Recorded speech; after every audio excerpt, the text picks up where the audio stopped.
បាទសួស្តីបងប្អូនជាងទាំងអស់គ្នាបាទជួបជាមួយខ្ញុំបាទV Moto One API បាទថ្ងៃនេះដែរបើបងជាងដែលកាត់ទិញអូម៉ែតបាទទិញទៅក៏អត់ទាន់ចេះប្រើប្រាស់បាទគេក៏អាចចូលមើលវីដេអូនេះបានបាទវីដេអូនេះគឺចង់បង្ហាញពីការប្រើប្រាស់អូម៉ែតបាទរបស់ក្រុមហ៊ុន API បាទនាំចូលលើក្រុមហ៊ុន API អូខេបាទឥឡូវធ្វើការដាក់មិនបងជាងទិញទៅគឺដតដីបាទខ្មៅដតមកខាង COM បាទហើយក្រហមដតមកខាងនេះបាទអូខេហើយបន្ទាប់មកទៀតមកយើងកាច់ទៅបាទយើងមើល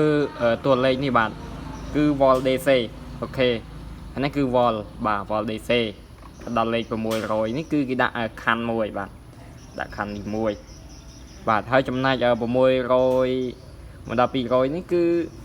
នេះក៏ខណ្ឌមួយដែរបាទអានេះបានតែ vol AC បាទ AC សញ្ញាទឹកលោកបាទ DC សញ្ញាត្រេបាទ DC បាទ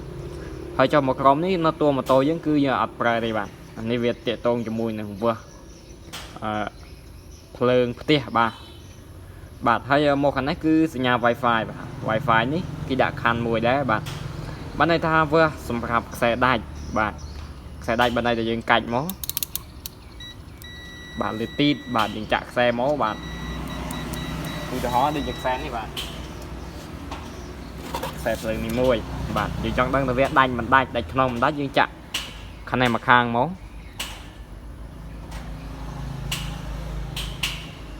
យើងចាក់ចូលខាងនេះមួយហើយចាក់ខាងនេះមួយបាទលើទីតគឺវាដាច់ទេបើសិនជាចាក់ទៅស្ងាត់ឈឹងឧទាហរណ៍ចាក់ទៅអញ្ចឹងបាទនេះវាដាច់ហើយបាទហើយក្នុងតួលេខលើក្រងម៉ាស៊ីន scan របស់យើងក៏មានសញ្ញា Wi-Fi នេះដែរបាទបញ្ជាក់បាទហើយបន្តមកទៀតបាទដូចជាតួលេខខាងនេះបាទបើន័យតែកម្លាំងអូមវាកម្លាំងអូមបាទកម្លាំងអូមវាមកដល់200អូមរហូតដល់200 mΩបាទហើយចំពោះឧបករណ៍នៅលើតួម៉ូតូយើងបាទគឺមានតែ200អូមចុះទេបាទយើងកាច់វាខាងណាក៏បានដែរបាទតាមឧបករណ៍ដែលគេធ្វើមករុំដុំលួសតូចមួយក៏ធំបាទឥឡូវធ្វើការរៀនវាស់ទាំងអស់គ្នាបាទហើយបើបេតុងខាងនេះបាទបេតុងពណ៌លឿងនេះគឺសម្រាប់យើងស្កប់បាទឧទាហរណ៍ដូចយើងចង់វាស់អាគុយចេះបាទយើងវាស់អាគុយចេះកាច់ទៅ 20V DC បាទឧទាហរណ៍ 12V ចេះយើង stop បាទ stop មកយើងដកមកបាទ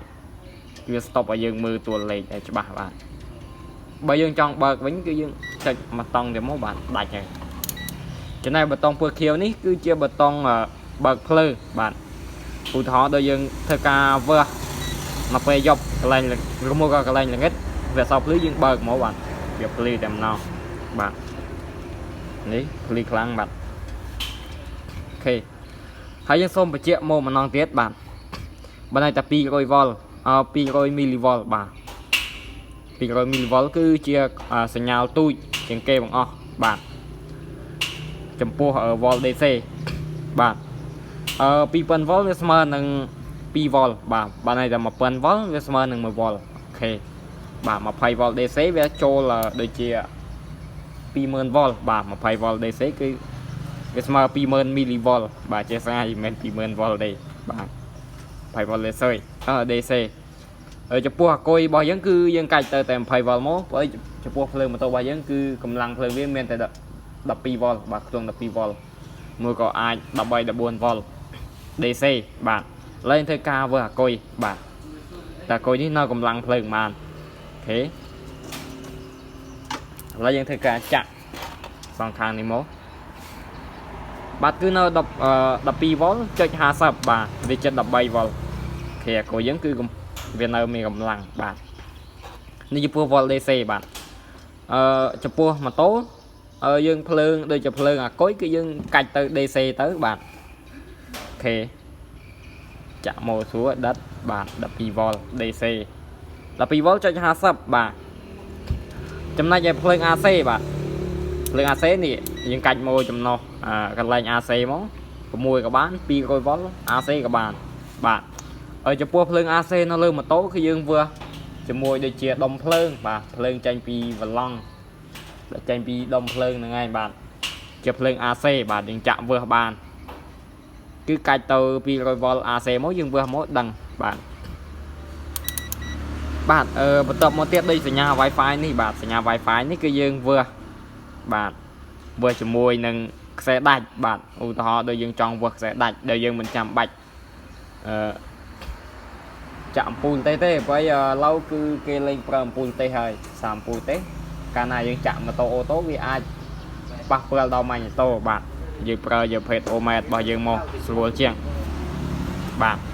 ហើយបន្ទាប់មកទៀតដូចយើងចង់វាកម្លាំងឧបករណ៍ណាមួយបាទដែលវាដាច់ខូចមិនខូចបាទឥឡូវចាំមើលខ្ញុំទៅយកឧបករណ៍នេះសិនបាទ